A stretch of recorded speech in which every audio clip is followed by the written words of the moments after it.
Hello guys, welcome back to my channel. আশা করি তোমরা সবাই খুব ভালো আছো।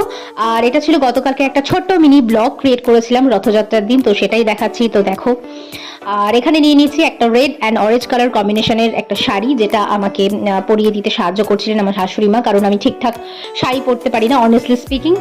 আর এই হচ্ছে সেই রথ। আমাদের গ্রামেই সেই রথ উৎসব পালন করা হয়। আমার শ্বশুরবাড়ি থেকে মাত্র 2 মিনিট গিয়ে একটা মাঠ পড়ে, তো সেখানে মেলাও বসে। তো এখানে প্রচুর মানুষের ভিড় জমেছিল, গ্রাম থেকে সবাই আর কি এসেছিল দেখতে। এখানে বাতাসা ছুটছিল, খুব এনজয় করছিলাম। আর বলে বিয়ের প্রথম বছর নাকি রথের দড়িতে টান দিতে হয়, কিন্তু আমি দিয়েছিলাম, ক্লিপটা নেওয়া হয়নি, কি আর করা যাবে।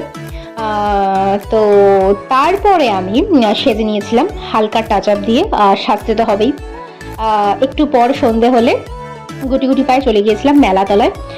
সেখানে দুর্ভাগ্যবশত প্রচুর বৃষ্টি হয়েছিল, তার জন্য কাদা জমে গেছিল, হাঁটতে একটু অসুবিধা হচ্ছিল। তো চলো, ভালো লাগলে লাইক শেয়ার কমেন্ট করে দিও।